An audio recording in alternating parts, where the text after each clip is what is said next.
Assalamualaikum warahmatullahi wabarakatuh. Kami dari kelompok 6 yang akan menjelaskan tentang dana pensiun. Saya Sonia Agustin sebagai moderator sekaligus pemateri, dan ada teman-teman saya, Mas Noro, Sulaiman, dan Mas Rufa sebagai pemateri. Baik, langsung masuk kepada pemateri pertama dan langsung dilanjutkan dengan pemateri selanjutnya. Baik, yang pertama pengertian dana pensiun. Pengertian pensiun itu sendiri yaitu hak seseorang untuk memperoleh penghasilan setelah bekerja sekian tahun dan sudah memasuki usia pensiun, atau ada sebab-sebab lain sesuai perjanjian yang disepakati. Selanjutnya, pengertian dana pensiun secara umum merupakan perusahaan yang memungut dana dari karyawan dari suatu perusahaan dan memberikan pendapatan kepada peserta pensiun sesuai perjanjian.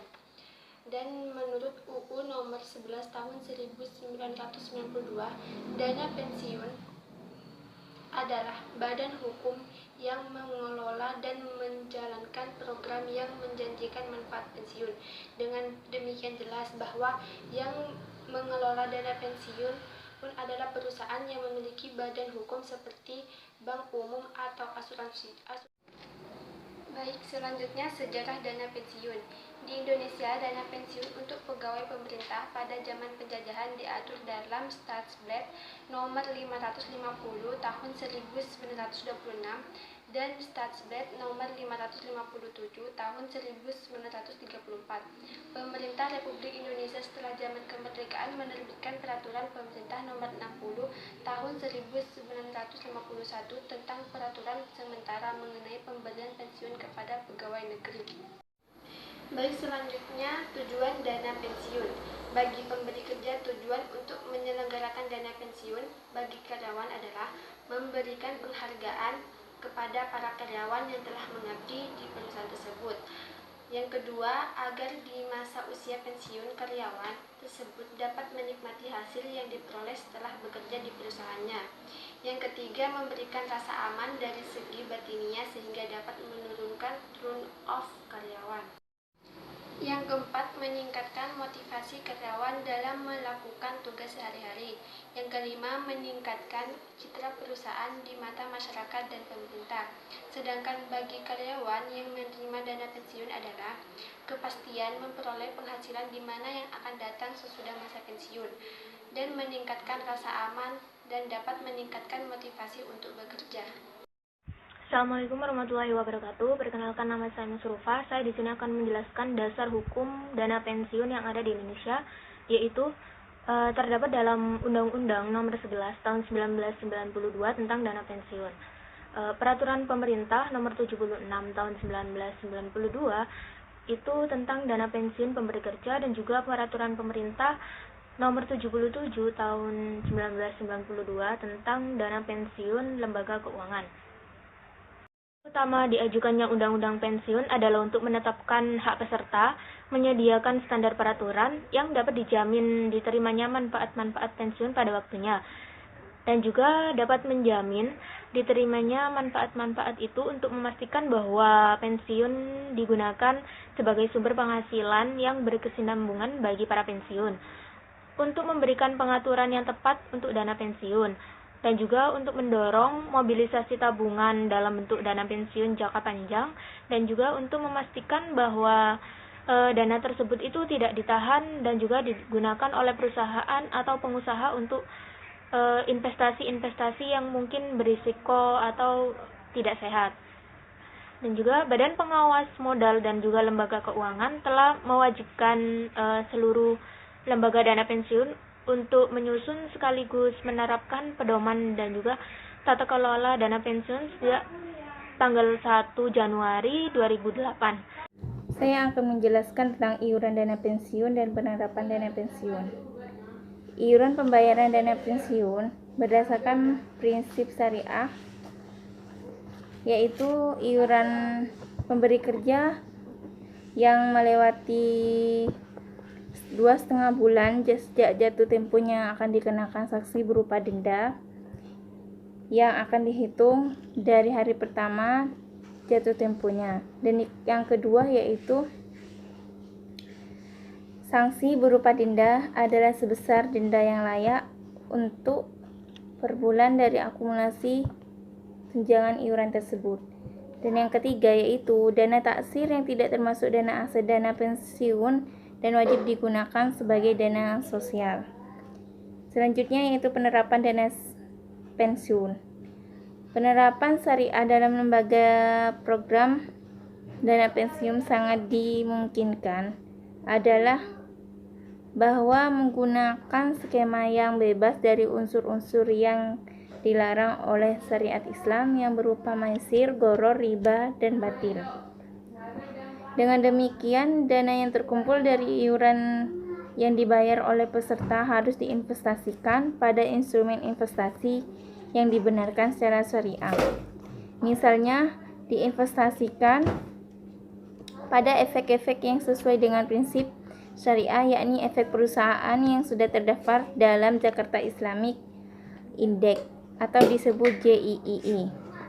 Adapun beberapa jenis portofolio instrumen investasi syariah yang sudah tersedia yaitu berupa deposito mudharabah, reksadana syariah, saham syariah, dan obligasi syariah. Saya akan menjelaskan mengenai manfaat dana pensiun, yaitu bagi dana pensiun yang menyelenggarakan program pensiun berdasarkan prinsip syariah itu wajib dibayarkan sesuai dengan prinsip syariah, yaitu dengan menggunakan rumusan sesuai dengan prinsip-prinsip syariah yang ada di akad-akad dana pensiun syariah. Terus bagi nasabah, manfaatnya yaitu di hari tua nanti mereka itu tidak perlu mengkhawatirkan mengenai cara mendapatkan uang agar mereka itu bisa menghidupi keluarganya, karena jika mereka sudah terdaftar di dana pensiun, di situ kan ada berbagai macam dana pensiun. Nah, program dana pensiun. Nah, di situ mereka akan menerima setiap bulannya mereka akan menerima uang dari perusahaan dana pensiun jika nasabah itu mendaftar sebagai nasabah dana pensiun. Ya, yang terakhir yaitu saya akan menjelaskan tentang mekanisme DPLK Syariah. Jadi DPLK Syariah itu sebuah produk yang menghimpun dana yang ditawarkan oleh bank atau pihak asuransi syariah untuk memberikan sebuah jaminan kesejahteraan di hari tua atau di akhir masa jabatan. Yang pertama yaitu produk harus dilalui oleh peserta program DPLK Syariah, yang mana hal tersebut meliputi peserta harus perorangan atau badan usaha, dan yang kedua itu usia minimal 18 tahun atau telah menikah, dan selanjutnya yaitu mengisi formulir pendaftaran ke peserta DPLK Syariah. Selanjutnya iuran bulanan dengan minimum jumlah tertentu, misalnya 100.000. Kemudian menyerahkan kopian kartu identitas diri dan kartu keluarga. Dan yang selanjutnya itu membayar biaya pendaftaran, lalu membayar iuran tambahan berupa premi bagi peserta program dana pensiun plus asuransi jiwa.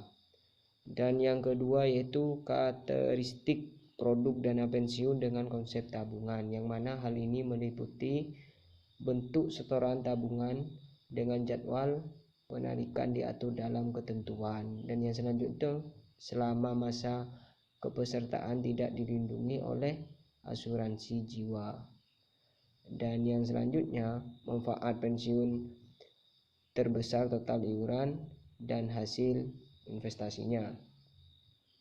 Dan yang ketiga yaitu karakteristik produk dana pensiun plus asuransi jiwa, yang meliputi yang pertama itu berbentuk setoran tabungan dan jadwal penarikan diatur dalam ketentuan. Dan yang selanjutnya itu selama masa kepesertaan dilindungi oleh asuransi jiwa. Dan yang nomor 4 itu para peserta DPLK Syariah memiliki beberapa hak, yang mana hak tersebut meliputi menetapnya sendiri usia pensiun, kemudian bebas menentukan pilihan atau perubahan jenis investasi, kemudian melakukan penarikan sejumlah iuran tertentu selama masa kepesertaan. Dan untuk yang paling terakhir yaitu mengenai kebijakan dan kendala dana pensiun. Jadi dana pensiun syariah itu memiliki potensi yang sangat besar untuk berkembang di Indonesia dengan beberapa jumlah alasan. Alasan yang pertama itu masih sedikitnya sekali proporsi masyarakat yang mau mengikuti program dana pensiun, kecuali pegawai negeri yang secara otomatis menjadi anggota TESPEN dan akses. Dan yang kedua yaitu dengan berkembangnya lembaga keuangan dan bisnis syariah. Tentunya SDM yang bekerja dalam institusi menjadi pasar khusus yang jelas bagi dana pensiun syariah. Dan yang nomor 3 yaitu rasa percaya. Jadi rasa memiliki dan kesadaran masyarakat terhadap pentingnya industri keuangan dan bisnis syariah yang terus membaik akan menjadi modal dasar yang penting untuk terus memperbesar konsumen dan nasabah yang loyal, terutamanya bagi dana pensiun syariah. Baik, terima kasih atas perhatiannya. Sekian presentasi dari kelompok kami. Apabila ada salah kata, mohon maaf. Wassalamualaikum warahmatullahi wabarakatuh.